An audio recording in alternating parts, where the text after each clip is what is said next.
não é só luz, câmera e ação. É, acima de tudo, criatividade e imaginação. Estamos aqui hoje, meus amigos e amigas, com Carlos Arévalo. Eu queria perguntar para você o seguinte: como é que começou essa sua paixão pelo cinema? Bom, minha paixão, primeiro, olá a todos os telespectadores, ouvintes. Eu já te adianto que eu estou acostumado muito a ficar atrás da câmera, não na frente.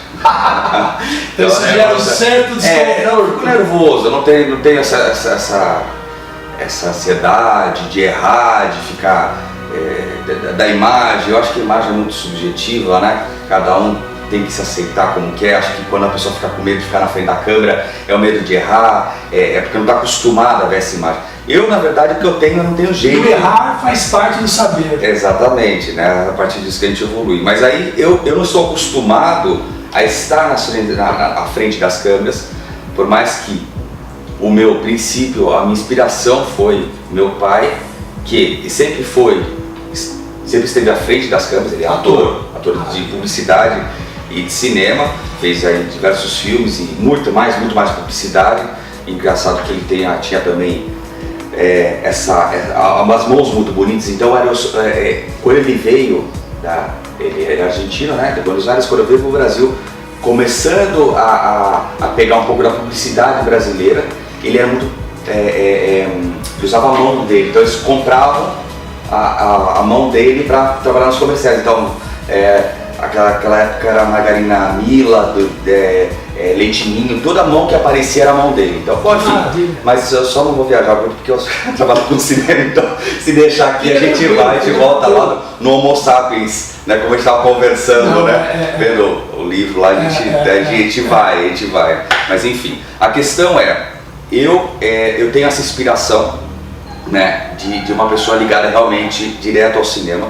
Podia ser qualquer outra coisa, né? Às vezes tem filho de dentista, vira agrônomo, filho de médico, vira administrador, enfim. Acho que tem que seguir a carreira do pai, né? Mas assim, quando a gente cria esse gosto e se identifica com isso, é uma coisa fantástica. É uma coisa que eu sempre lutei na minha vida, porque todo mundo dizia: pô, você vai trabalhar com TV, você vai trabalhar com cinema, né? Cara, isso aí você não dá futuro. Dá futuro, mas enfim, eu fui atrás do meu sonho, eu estudei cinema. Ai, os irmãos do Mier. Então, e eu fiz esse desafio contra a sociedade, contra mim mesmo, e hoje eu trabalho aqui no interior, né, com cinema. Então, essa produtora. Estamos aqui na belíssima cidade de Assis. Mama, um beijo. Então, mas eu queria te perguntar o seguinte: isso se deu na Argentina, na sua infância, ou aqui no Brasil? Não, eu nasci, meu pai é argentino, minha mãe é brasileira, descendente de alemães, né? Eles vieram para cá, minha mãe quando era jovem foi para São Paulo, como todo mundo ia, né? No interior, se deslocava para tentar uma carreira em São Paulo.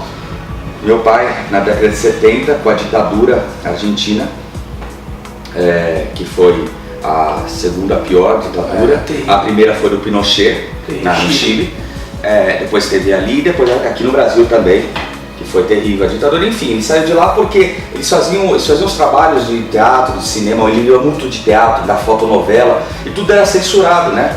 Tudo era bloqueado. Então eu falava: vai pro Brasil, que o Brasil é mais tranquilo. Chegou aqui, né, rolava a ditadura, mas meu pai, ele caiu aonde? No cinema marginal. Cinema Boca do Lixo, lá no centro, né? Lá no centro, que é onde saiu Glauber Rocha, saiu Cacá Diegue, saiu o José Mojica Marins, o José do Caixão, né? Então, o Carlos Reichenbach, que faleceu faz pouco tempo, que fez muitos filmes com meu pai. Garotas do ABC. Garotas do ABC. Então, enfim, onde ele caiu? Ele caiu lá no ninho também. Não adianta. Diz assim: a cabra sempre pro monte vai, né? A cabra do monte, né? Um ditado que diz assim: não adianta você tentar fugir da sua essência, você tá lá. Então não era o cinema, era a arte. Então ele caiu ali. Quando ele caiu ali, conheceu minha mãe. Minha mãe estava fazendo turismo na Imbi Morumbi, a primeira turma de turismo de lá. Se conheceram e tal. Poxa, que legal, Mercosul, né? A Mercosul começava aí, né?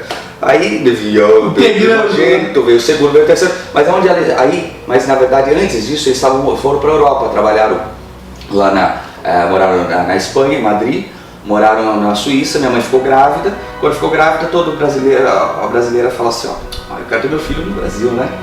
Acho que a gente tem um amor muito grande, então onde que eu veio? A família dela aqui de Assis veio nascer aqui Assis, aqui na Casa de Misericórdia, só que pequenininho já fui para São Paulo, a gente viveu toda a minha infância lá. Passado o tempo, a gente, depois plano Collor, né? Malfadado. Acabou com a publicidade, com o cinema, acabou com tudo. Aí, de novo, o que a gente vai fazer? Meus pais vieram pro interior. E você estava com quantos anos, mais ou menos? Eu era no 12, 13 anos. 12, 13. Então, mas você se lembra já, nessa época, do primeiro filme que você assistiu, assim, que fez a sua cabeça? Porque eu lembro, inclusive foi aqui na cidade de Assis. O Ponga, que já é falecido, na casa onde minha mãe reside hoje, né? Que a gente cresceu ali, nasci naquela casa.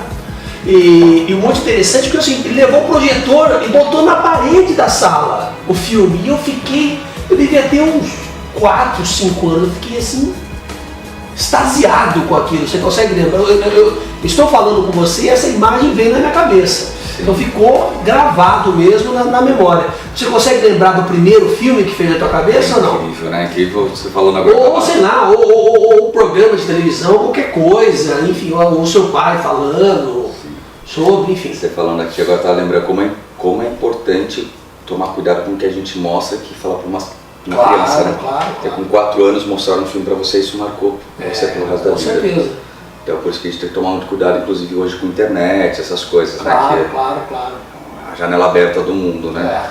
Para todas as informações. Eu, na verdade, eu não tenho assim marcado um filme, porque eu ia participar de todas as estreias dos filmes, eu via aquela coisa, eu via meu pai na tela, mas eu via que ele era meu pai, eu não via lá ele como personagem, eu via como meu pai, né?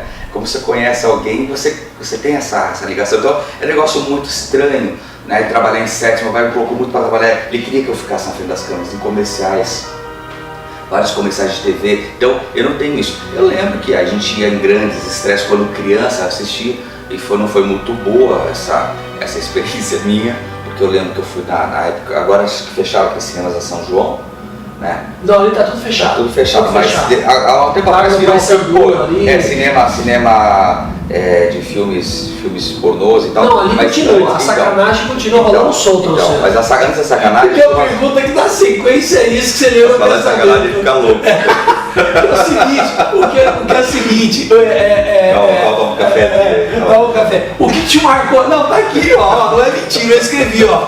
O que marca mais, o primeiro filme ou a primeira transa? E aí, o que marcou mais? Na verdade foi a primeira... Ou tudo foi a transa assistindo o filme? Não, na verdade aquilo lá foi a primeira... Não sei se foi transa ou a primeira foda, né? Porque aqui eu fui assistir, sabe o que, com a escola? Lua de Cristal da Xuxa, numa matinê na São João, olha só. Não foi legal, na verdade. Não, assim, você pensar que passava isso, hoje não passa mais. Mas não foi isso, ó. Eu quero deixar claro que não foi isso que me marcou. Não, claro. Eu fui lá e eu lembro que acho que foi talvez a primeira vez que eu fui sozinho no cinema, né, sem meus pais. Fui primeiro com a moçadinha da escola e tal, fui lá e assisti Lua de Cristal.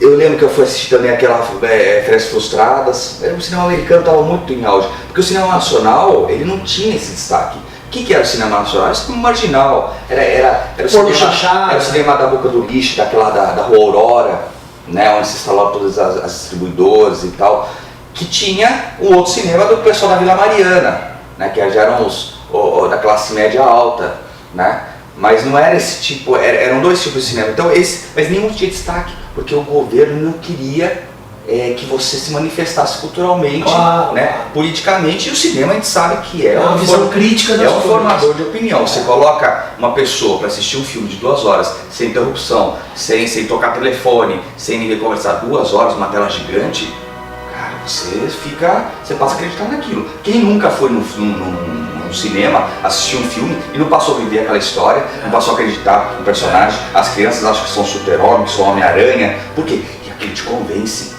E é isso que usa, isso que faz com que o país seja culturalizado. Por exemplo, os Estados Unidos usa o cinema para convencer o mundo inteiro que ele é fantástico, que ele é o mais forte do mundo. Ele veio disso através do cinema e é tão vulnerável quanto qualquer outro país. Exatamente. A CIA criou essa ideia. Primeiro a gente vai para o cinema, depois vai para os implementos agrícolas, né? A gente molda uma consciência, né? Inclusive isso foi muito feito na América Latina. E algumas grandes empresas como a Veracruz, no Brasil e tantas outras foram sufocadas, né? E você vê que hoje em dia, eu estava vendo um debate no Senado, que nós temos que pedir licença no Brasil para passar, ter uma janelinha de 2 horas de filme nacional dentro da estrutura dos caras no Brasil, senhores parlamentares, né? Então quer dizer, eu acho que tem que ter esse aporte para a juventude produzir cultura, ganhar esse espaço e colocar lá, né? Então, mas aí essa questão da transe do cinema foi tudo ao mesmo tempo agora, como diziam nossos amigos. Inclusive o Tony Bellotto era aqui de Assis, o pai dele era professor da Unesp, guitarrista do Titãs, né? Com um disco maravilhoso, tudo ao mesmo tempo agora. Então quando você pensa o que seria o cinema? É uma questão assim da estrutura técnica ou é o olhar do cineasta, é a sensibilidade do cineasta? O que é uma composição de todos esses elementos? O cinema é a sétima arte, né? Por que é considerada a sétima arte? Porque envolve todas as outras artes, envolve artes plásticas, a pintura, a música, a dança. Era o sonho do Richard Wagner. Sétima arte, são 7 artes, né? É a sétima, o cinema completa, tem a fotografia, tem tudo. Então, hoje eu vejo festivais de cinema selo cine.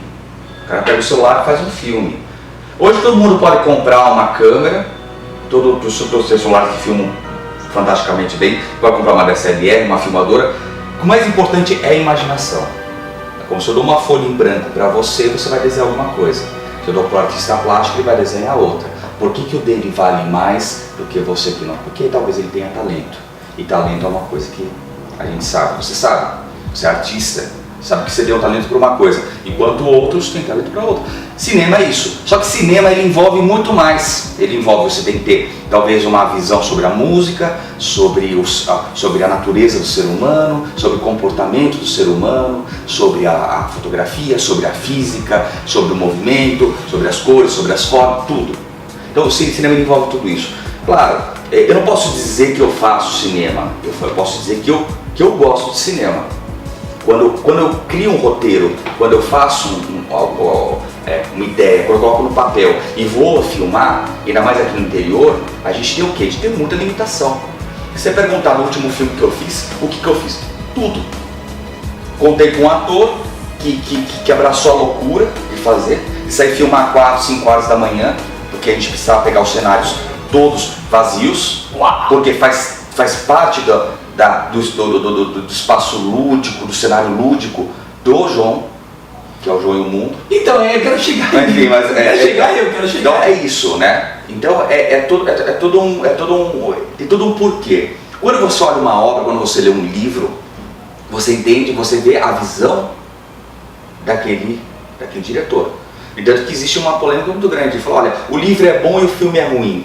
Não, o livro é a tua imaginação, você criou o cenário. E o filme ele foi diretor, foi roteirista. Ele criou aquele cenário de acordo com o que ele leu e ele adaptou do livro para o filme. Por exemplo, o filme francês, o filme europeu, ele tem uma sensibilidade, ele trata do ser humano, né? O filme americano ele já é mais business, é mais negócio, é vendendo produtos, carros, explosões, Homem-Aranha voando, flutuando. Como é que você vê? Ou estou equivocado? Não, você não está equivocado. Isso é cultural, né? O americano ele vê, como eu te disse antes, ele usa o cinema como uma ferramenta política, né, para demonstrar territorialmente que ele é o mais potente, né? Ele é também, o cinema entra na parte do entretenimento, que entra dentro das fases, que é a fase oral, fase anal e tal, né, toda freudiana, que o cinema, quando você vai no cinema, você sente emoção, né? E aí tem também a projeção. Então, isso, como eu digo, é cultural. O americano ele foi pautado em cima da colonização, da violência, né? da barbárie, que a gente sabe que você conhecer um pouquinho da história norte-americana. Exatamente, era diferente de repente talvez do europeu. O europeu não foi violento? Foi, mas ele vai mais pro lado do drama, mais pro lado da trabalhar o ser humano trabalhar a essência do ser humano, né? Teve o cinema francês, o novela vague francês. Então isso é cultural, né? E o que o Brasil comprou? O cinema americano. Por quê? Porque é um cinema primitivo, né? Quando você mostra uma cena de violência, atrai atenção. Porque você vê no jornal, por exemplo, capa de jornal, casal se beija na Praça da Catedral por completar bodas de diamante ou de ouro. Casal se beija apaixonadamente, não existe esse tipo de matéria. Mulher mata marido esfaqueado, sabe? Horror, né? Mulher é violentada. É isso que atrai, infelizmente, mas isso é compreensível do ser humano. Então, quando você vai no cinema, mas você vai ver um filme de violência, um filme de arte, um filme de... Deixa eu ver se está gravando. Tá gravando. Os dois. Então, que nós estamos gravando nós mesmos, né? Enfim, mas aí é isso, né? Você tem esse tipo, é cultural, né? Mas, por exemplo, ó, você está tomando um café, não sei, o seu café deve ter esfriado, uma caneca aqui, inclusive. Você colocou um isca aqui nesse café. Não, café com conhaque, né? De manhã, pra gente acordar, ó. Esse aqui é o filme Metrópolis, o cinema alemão, o expressionismo alemão. É outro tipo de pensamento também, é o expressionismo alemão. O Fritz Lang fez o Metrópolis, em 1929, e mostrava o homem sendo clonado, em 1929. Hoje se fala de clone, né? Quantos anos depois? Então, quer dizer, você viu agora, esses tempos atrás, uma matéria que saiu no jornal, que vão fazer o primeiro transplante de cabeça? Vão tirar a cabeça, colocar num outro corpo. Aí colocar na hora. Será que o cinema é inspiração? Ciência. Lembra do Frankenstein? Interessante, né? Então, que foi transplantado. Então, é isso, o cinema ele trabalha com isso. Por isso que, politicamente, é muito interessante. Eu vou querer a cabeça de 3. Do Marx, do Freud e do Nietzsche. Isso é boa. E politicamente o cinema ele tem isso, né? Tanto que o Lula fez um filme, né? Que fez, né? Não vou entrar em comentários, mas enfim, ele usa. A Hitler usou o cinema para convencer toda uma nação que o nazismo era uma saída para a crise econômica. Exatamente. Então, aqui a gente pode ficar horas falando sobre o cinema. A ideia é vontade.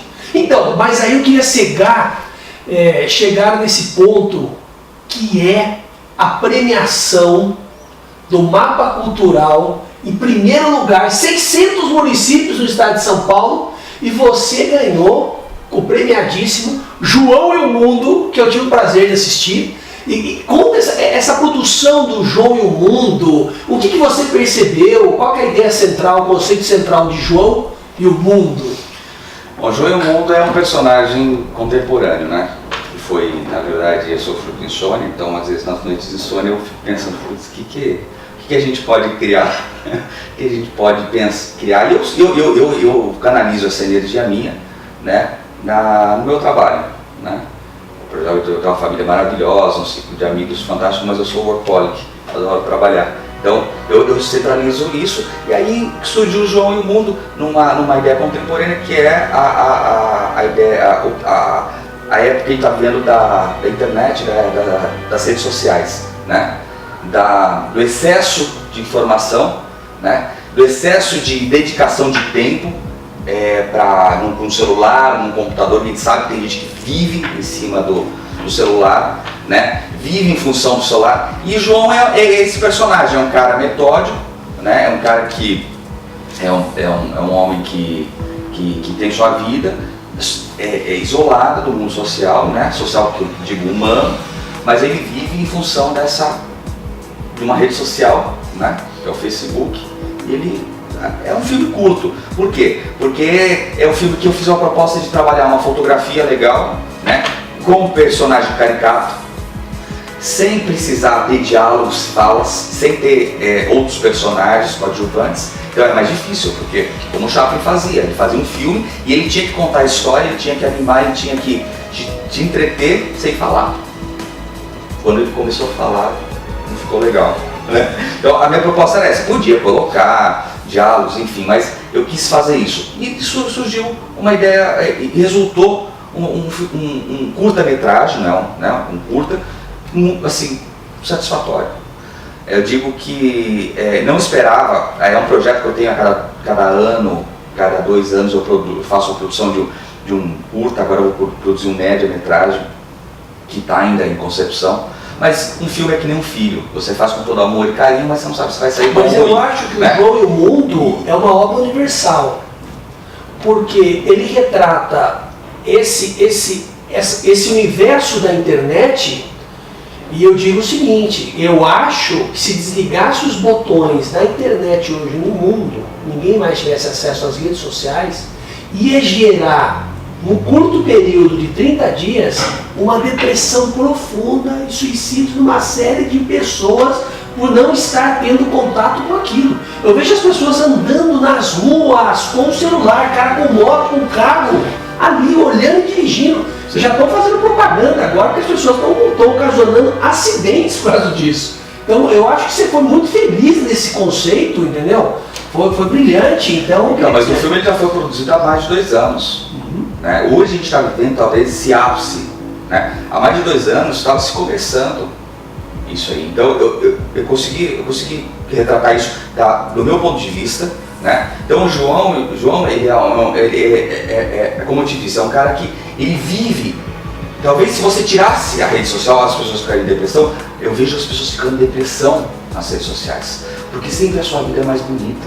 Se você está com fotos bonitas, sua família é feliz, todo mundo feliz, está sorrindo, você come aqueles pratos lindos, todo mundo tira foto, né? O prato, tô comendo um pão com ovo aqui, o cara tá... Então você acaba sofrendo e você acaba... Então, isso é outro processo, que é o que passou por João um pouco, o João e o Mundo, né? Mas então, a ideia é que não era nem para ser um grande filme, porque eu nunca penso num grande filme, eu penso na obra do momento. Eu fiz, né, o trabalho, mandei para 22 festivais do mundo, não foi só o Mapa Cultural. O Mapa Cultural passou na fase da cidade, passou na fase regional e foi para a fase estadual. Quando chegou na fase estadual, ganhou o prêmio. Eu fiquei muito feliz. E agora com vocês, meus amigos e amigas, o premiadíssimo João e o Mundo.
Mas, então, você mandou para todos os festivais, né? Do mundo inteiro. E você que com o Brasil, eu entrevistei o André Sturm, né? Do Belas Artes de São Paulo, do MIS. E você percebe que o Brasil tem bastante festivais de curta-metragem, ou ainda o Ministério da Cultura está em berço esplêndido dormindo, ainda não acordou ainda para esses eventos? Ainda eu vejo o governo federal incentivando um pouco, né, vários nichos culturais, mas o cinema é caro, né? O cinema é caro, poucos conseguem produzir um cinema de qualidade. Eu não digo cinema de qualidade com efeitos especiais, mas um cinema com bons atores, com boa equipe técnica. Então, talvez o Brasil ainda seja bem imaturo ainda na produção. Porque eu vejo os festivais no mundo. Claro, eu mandei aleatoriamente para vários festivais, uns tiveram indicação, outros, claro, mas como eu disse, não é um filme assim com grande peso, talvez com uma ideia, com um roteiro já mais trabalhado, né? Com o lado artístico mais trabalhado, não com efeitos, né? Mas enfim, é o cinema que eu gosto de trabalhar, é o cinema que eu consigo trabalhar. Como eu disse, eu estou aqui no interior, onde eu não tenho, de repente, um roteirista à altura do que eu queria. Eu gostaria de ter um iluminador, um contra-regra, um figurinista, não tenho. Eu tenho que me virar, né? É o cinema na garra, né? É o cinema, como sabe, uma matéria, uma revista, o cinema caipira, né? Que a gente faz, de repente, se a gente não tem um boom, a gente pega o cabo de uma enxada e faz o boom, né, para pegar o som. Então, enfim, é isso, né? É fazer o que está ao nosso alcance. Eu acho que é mais também um pouquinho para provar que é possível fazer. Enquanto muita gente me falou, mas você vai fazer o quê no interior? Você tem terra para plantar cana? Eu falei, não tem, eu tenho uma câmera. E com uma câmera eu posso fazer muito mais. Sabe? Então é um pouco isso, é um pouco de loucura misturado com sonho, com é possível fazer, né? Eu, claro, não vivo desse cinema. Eu faço filmagens comerciais, faço filmagens sociais, né? Então, conto histórias de amor. Você né? disse para mim que vai filmar o meu casamento, que você é um especialista, e eu tive o prazer já de ver vários trabalhos que você realizou nesse sentido de casamentos, né? Fica uma coisa, uma obra-prima, que é um momento muito mágico na vida de duas pessoas, né? Sim. O casamento, que você escolhe uma pessoa, que você vai passar a vida com aquela pessoa, construir uma vida com aquela pessoa. Como é que você, essa coisa da captação dessas imagens, né? Ó, você vai fazer meu casamento, hein? Quando é que isso vai acontecer? Então, casamento é outro ritmo, né? Casamento é uma coisa mais alucinante, é um momento que você não pode falar pra noiva, corta, volta, entra de novo, não tem como, né? Tem que estudar antes, tem que saber o posicionamento, tem que ter ótimos cinegrafistas bem posicionados, com um equipamento muito ágil. Profissionalismo. Eu não posso levar toneladas de iluminação, tripés grandes, travelings, não, tem que levar tudo compacto, né? Para ocupar o mínimo possível, é isso. A gente vai se adaptando, né? Eu aprendi a trabalhar depois que eu voltei de Buenos Aires, que eu fiquei em Buenos Aires um tempo, faz 6 anos que eu voltei. Há 6 anos eu estou trabalhando com o lado social, tenho aprendido, gosto muito, né? E conto essas histórias de amor, né? E eu espero poder um dia contar a sua e de todo mundo que estiver assistindo, se quiser um dia também. Mas é o que eu digo, não é uma filmagem, é um filme, né? É o meu olhar como diretor contando que é uma história de amor, né? Então isso também vai muito dos personagens que são o casal que vai contratar. Então é isso, né? Então eu agradeço o convite do seu programa. Espero poder estar no próximo programa aqui, porque conversa, você sabe, não falta, a gente né? tem que fazer, a gente vai fazer o segundo bloco dessa conversa, porque eu não fiz nem as metades das perguntas que eu gostaria de ter feito para você. Eu acho que a gente tem um universo aí muito bacana da arte, da cultura, que é a base da civilização, né? Eu percebo que essa juventude toda que está aí, por ele estar produzindo cinema, teatro, dança, literatura, poesia, infelizmente está com uma arma na mão, está consumindo droga, está traficando, está sendo presa. Então eu acho que isso é uma janela para poder aí levar alguns elementos aí para fazer a cabeça dessa garotada. Carlos Arévalo, meu amigo Kaká, muito obrigado. boa sorte, saúde e felicidade. Mais um cafezinho.